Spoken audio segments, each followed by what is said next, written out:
오늘도 진짜 한국스러운 이야기 같이 나눠볼까요?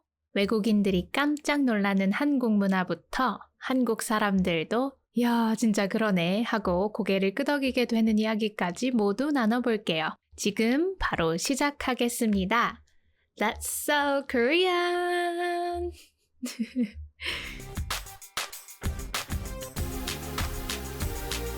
네, 여러분 어떻게 또 한 주 동안 잘 지내셨나요? 저도 잘 지냈습니다. 오늘은 근황 토크보다는 약간의 소소한 재밌는 이야기로 시작을 해볼까 하는데요. 저는 짠! 지금 아이스 아메리카노와 함께 촬영을 하고 있습니다. 오늘도 아이스 아메리카노 아아를 사서 출근을 했습니다. 일단 한 모금 마시고 시작할까요? 제가 항상 가는 카페가 있는데 저는 매일 비슷한 시간에 같은 카페에 가서 딱 한 가지 동일한 메뉴 아이스 아메리카노를 시킵니다. 제가 그 카페에서 생각을 해보니까 단 한 번도 다른 음료를 주문한 적이 없어요. 그런데 이제 재밌는 게 그 카페에 들어서잖아요. 그러면 주인분께서 제 얼굴을 보시고 바로 휙 돌아서 윙 하고 원두를 갈기 시작합니다. 아니, 저는 이제 키오스크 버튼을 눌러서 아이스 아메리카노 이렇게 고르고 있거든요. 카드를 꽂고 결제를 다 마치고 나면 거의 한 10초 만에 커피가 나와요. 저는 처음에 그냥 원두를 가는 거라고 생각을 했는데 알고 보니까 제가 올 때만 그렇게 하시더라고요. 그래서 그게 매일 아침 좀 나름의 재미?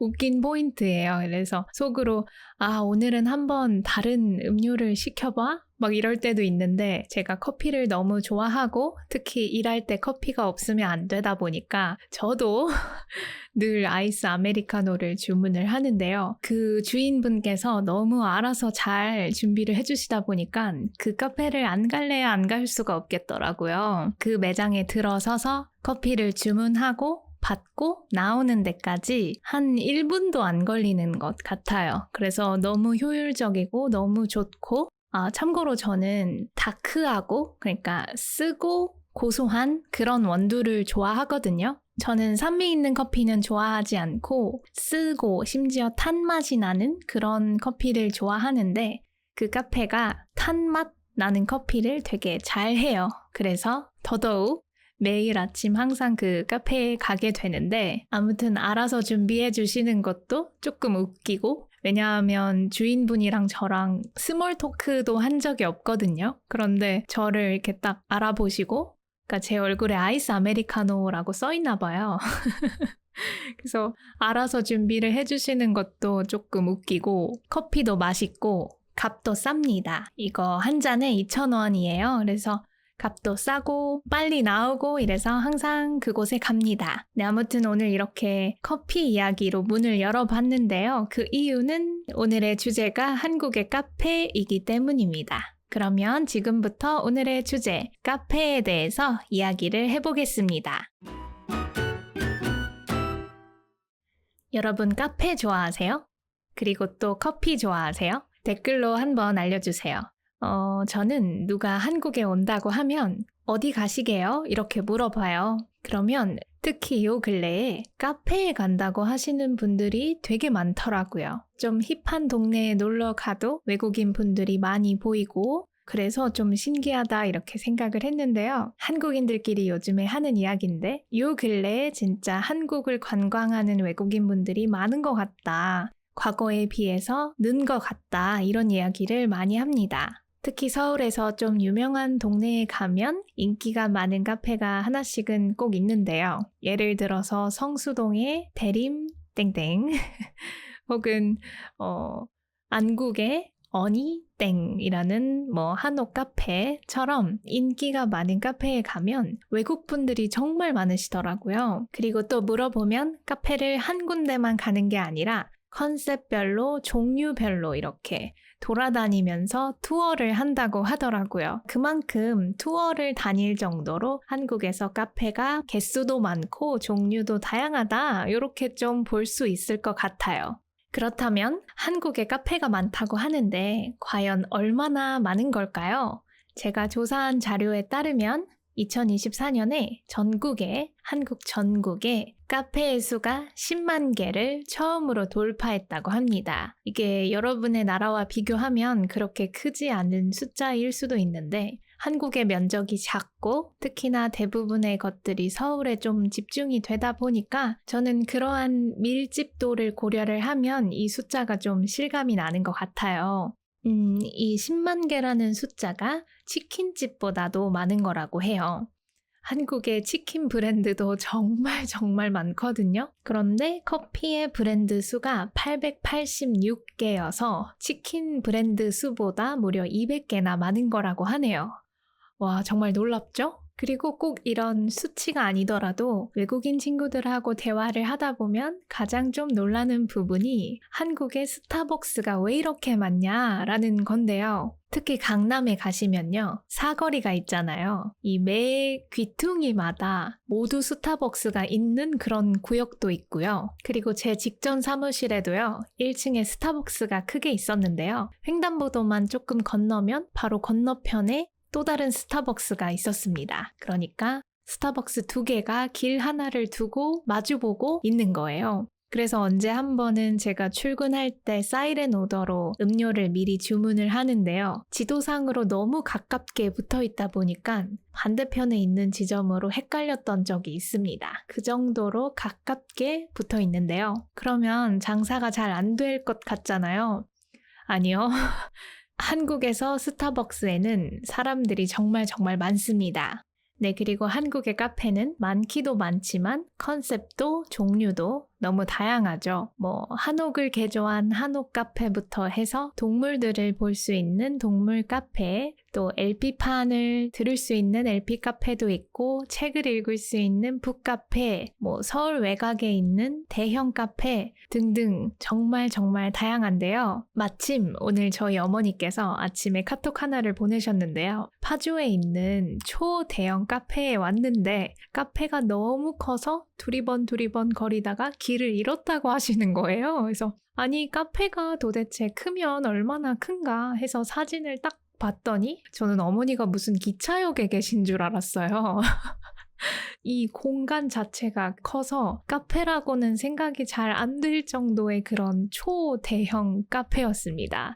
네, 주로 그렇게 큰 카페는 서울을 기준으로 서울 외곽에 많아요. 파주, 일산 이런 데 많은데 아무튼 이렇게 컨셉이 다양한 카페가 많아서 카페만 여러 군데 돌아다녀도 재미있더라고요. 저도 이런저런 카페를 가봤지만 그 중에서도 가장 기억에 남는 카페가 몇 군데 있습니다. 하나는 미디어 아트 컨셉 카페라고 해서 테이블 전체가 이렇게 길어요. 그런데 빔 프로젝터 빛을 받을 수 있는 그런 책상이 있는 카페였습니다. 그래서 제가 커피잔을 내려놓으면 그 모션을 인식해서 거기에 맞는 그래픽이 나오더라고요. 그 그래픽에 막 물고기가 이렇게 헤엄쳐 지나갔는데 제가 잡으려고 하니까 도망가더라고요. 그런 좀 손동작을 인식을 하는 듯 했어요. 그런 신기한 카페도 있었고 지난 겨울에 여행을 갔을 때 좋았던 카페는 거기도 한옥 카페였는데 마당에 이렇게 별채가 있었어요. 그래서 추운 겨울이었는데 그 별채에 들어가면 온돌도 깔려 있고 담요도 있고 하더라고요. 그래서 마당을 보면서 따뜻하게 차도 마시고 커피도 마시고 곶감도 먹고 할 수 있는 그런 카페였습니다. 그리고 위에 에어컨이 달려 있어서 더운 여름에도 그 별채 안에 들어가서 시원하게 음료를 마실 수 있겠더라고요. 마당 뷰를 보면서 한옥의 분위기도 즐기면서 할 수 있는 카페여서 정말 좋았습니다.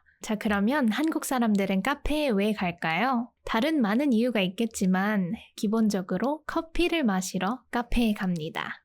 차보다도 커피를 마시러 한국 사람들은 카페에 가고요. 카페에 가는 것은 곧 커피를 마시기 위함입니다. 다른 아시아 국가에 비해서 한국이 차보다 커피를 선호하는 경향이 좀 짙은 것 같아요. 이거를 증명하는 많은 데이터가 있는데요. 한 통계에 의하면 한국 사람들은 1년에 1인당 367잔의 커피를 마신다고 합니다. 그러니까 매일 하루 한 잔은 꼭 마신다는 거예요.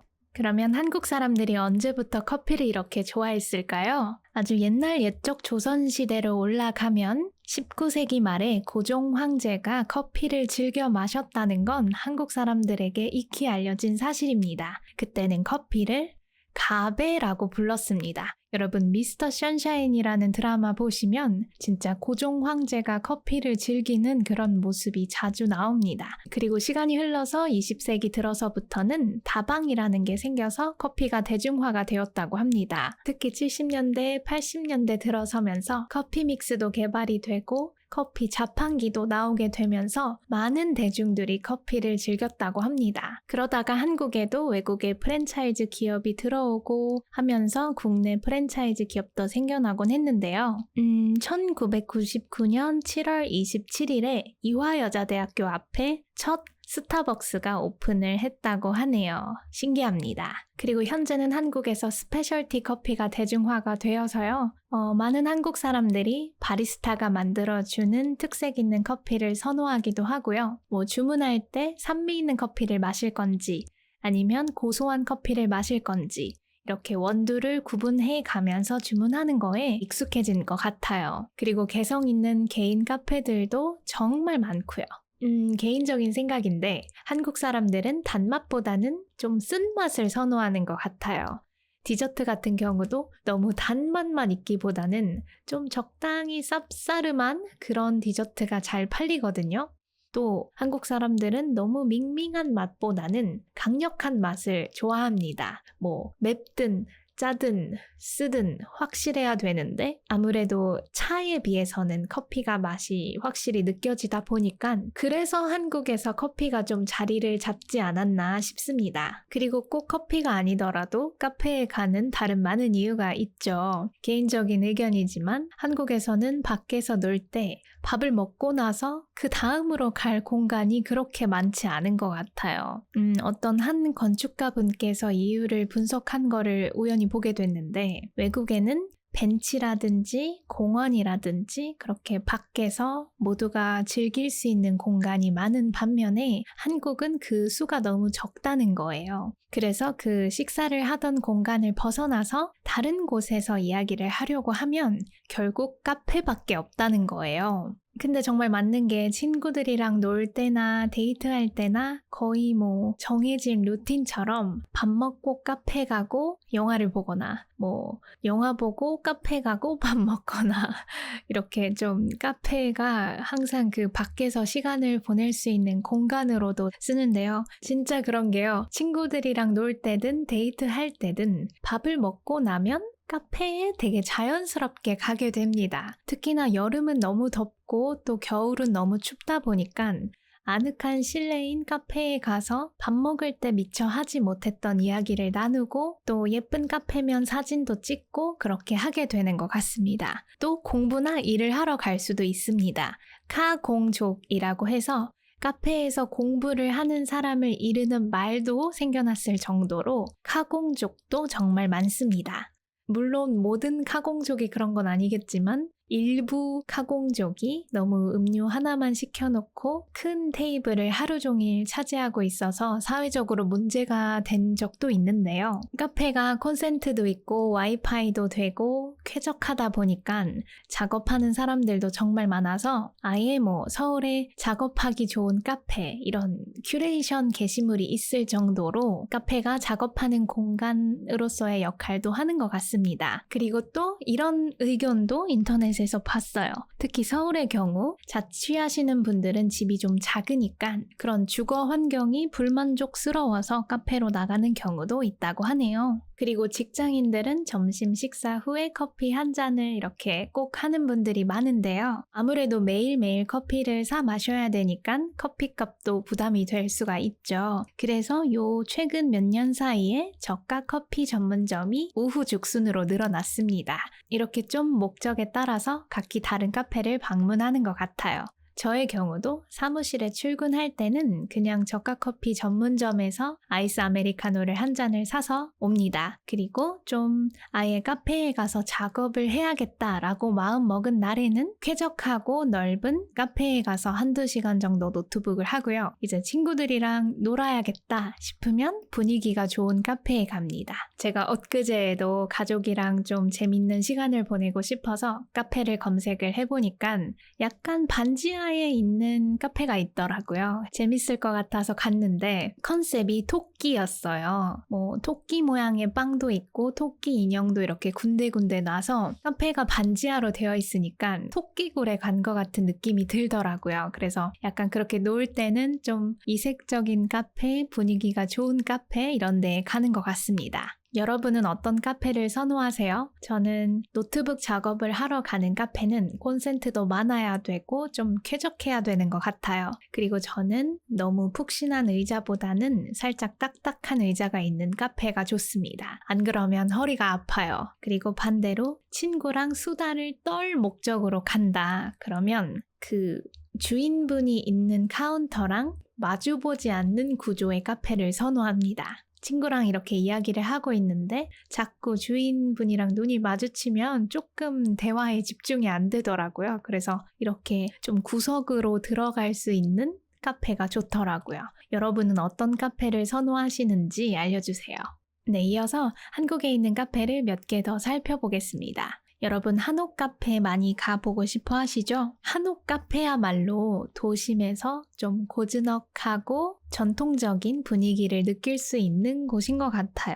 북촌 한옥마을이나 삼청동 이쪽에 가시면 한옥 카페가 정말 많습니다. 그리고 제가 가르쳤던 학생에게서 들은 건데 은평 한옥마을에도 되게 유명한 한옥 카페가 있다고 해요. 그래서 관심 있으시면 이쪽 동네를 가보시면 좋을 것 같고요. 또 지리적인 이점 때문에 강가에는 강 뷰를 즐길 수 있는 카페들이 정말 많습니다.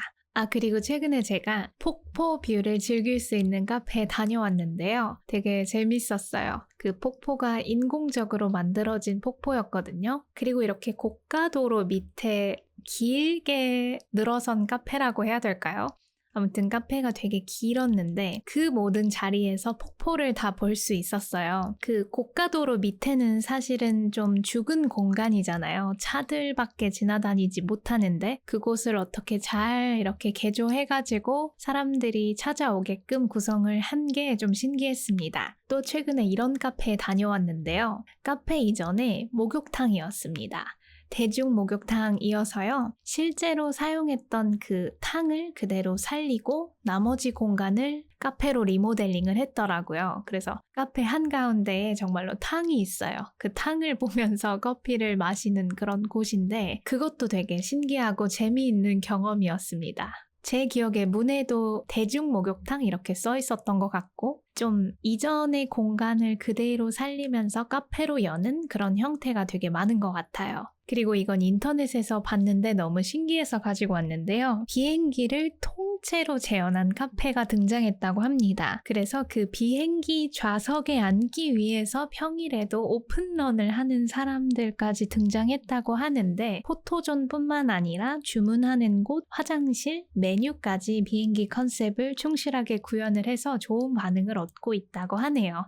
이거를 보면서 좀 궁금해졌습니다. 한번 언제 기회가 되면 가봐야 될 것 같아요. 보시는 것처럼 한국에서 카페가 컨셉도 굉장히 다양하잖아요. 여러분이 한국 친구랑 좀 가까워지고 싶다 하시면 이런 재미난 카페를 추천을 한번 해보세요. 이런 카페가 있다는데 우리 한번 같이 가볼래? 하면 대부분은 정말 좋아 하면서 좋은 반응을 보일 겁니다. 네. 그리고 당연히 이런 컨셉 때문이 아니라 맛이 맛있어서 사람들을 이끄는 카페들도 많습니다. 제가 언제 한 카페에 갔더니 입구에서부터 이렇게 큰 크로아상 조형물이 있더라고요. 그래서 그 앞에서 사진을 찍었는데 실제로 디저트도 정말 맛있어서 놀랐습니다. 이처럼 한국의 카페가 정말 많기 때문에 커피, 공간, 컨셉, 디저트, 포토존 등등 다양한 것들을 통해서 사람들의 이목을 끌려고 서로 경쟁을 많이 하는 것 같아요. 디저트 하니까 생각이 났는데요. 한국 사람들이 워낙 먹을 거에 진심이다 보니까 이 제철 음식을 좀 중요하게 생각합니다. 그 농작물들이 생산되는 최적의 시기가 있잖아요. 생선도 이때 먹으면 제일 맛있고 뭐 과일도 딱 요맘때 먹으면 제일 맛있다 하는 것들이 있는데 뭐 제철 생선, 제철 과일 이렇게 말할 수 있어요. 그래서 카페 메뉴에도 이런 것들을 좀 반영을 합니다. 예를 들어서 여름 하면 토마토, 수박, 복숭아, 옥수수 이런 것들이 제철인데요. 그래서 여름에 한국의 카페에 가시면 저마다 제철 메뉴나 디저트를 냅니다. 그래서 뭐 수박 주스부터 해서 초당 옥수수 라떼, 디저트, 케이크, 뭐 푸딩 이런 디저트들을 내고요. 다시 그런 디저트들로 유명해지기도 합니다. 한국 사람들이 이런 제철 과일에 얼마나 진심이냐면요. 이제 여름이 되면 각 프랜차이즈별로 수박 주스가 출시가 되거든요. 그러면 그 프랜차이즈별로 이게 수박 시럽인지 진짜 생과일인지 생과일이라면 수박의 비율이 몇 %인지를 분석하는 사람들이 나타납니다. 네, 인터넷에서 많이 보실 수 있어요. 저 브랜드는 진짜 수박을 많이 넣으니까 꼭 거기 가서 수박 주스를 사드세요. 이런 글들이 바이럴이 됩니다. 네, 아무튼 그렇고요. 가을 하면 또 알밤 디저트가 많이 나옵니다. 그리고 겨울 하면 저희가 꼭 먹어야 한다고 생각하는 것이 고구마, 딸기, 귤 이런 것들인데요. 저는 딸기를 좋아하기 때문에 그맘때쯤에 되게 다양한 딸기 디저트들이 나오거든요. 그래서 딸기 라떼도 먹어보고 뭐 초콜릿 딸기 케이크도 먹고 이런 게 좀 저는 재밌는 것 같아요. 그리고 한국 사람들이 겨울 간식하면 붕어빵을 떠올리는데요. 물론 길가에서 그런 푸드트럭 같은 데에서도 먹을 수 있지만 요즘은 카페에서 겨울에 각양각색의 붕어빵 디저트를 출시를 하더라고요. 또 역시 제철 농작물은 아니지만 겨울 간식에는 또 대표적으로 호빵 이런 것들이 있는데 겨울에 한국의 카페에 가면 그런 디저트들도 많이 드실 수 있습니다. 그래서 한국의 카페가 이렇게 커피뿐만 아니라 디저트도 다양하고 또 제철에 맞는 재료들을 이용해서 디저트나 음료 같은 것들이 끊임없이 출시가 되다 보니까 사실은 언제 어느 카페를 가도 웬만하면 만족스러운 게 그게 가장 좋은 점인 것 같습니다. 여러분도 한국에 오시면 그 계절에 맞는 제철 메뉴를 한번 카페에서 드셔보세요. 그리고 한국 사람들이랑 만약에 스몰 토크를 좀 하고 싶다 하시면 이런 제철 메뉴 디저트 이야기를 해도 재미있을 것 같아요. 저도 옛날에 회사에 있을 때 어떤 직원분이 저 앞에 있는 카페에 초당 옥수수 푸딩이 생긴 거 아세요? 이러는 거예요. 그래서 아니요 했더니 우리 그럼 먹으러 가요 해서 그날 조금 더 친해졌던 것 같아요. 네, 그래서 아무튼 여러분이 좀 이런 한국의 사계절마다 이렇게 좀 먹어야 되는 음식이 있고 그런 것들을 디저트로도 즐기고 싶다. 이렇게 말하면 좀 한국 생활을 그래도 좀 했구나. 한국 문화에 관심이 많구나. 이렇게 보일 것 같아요.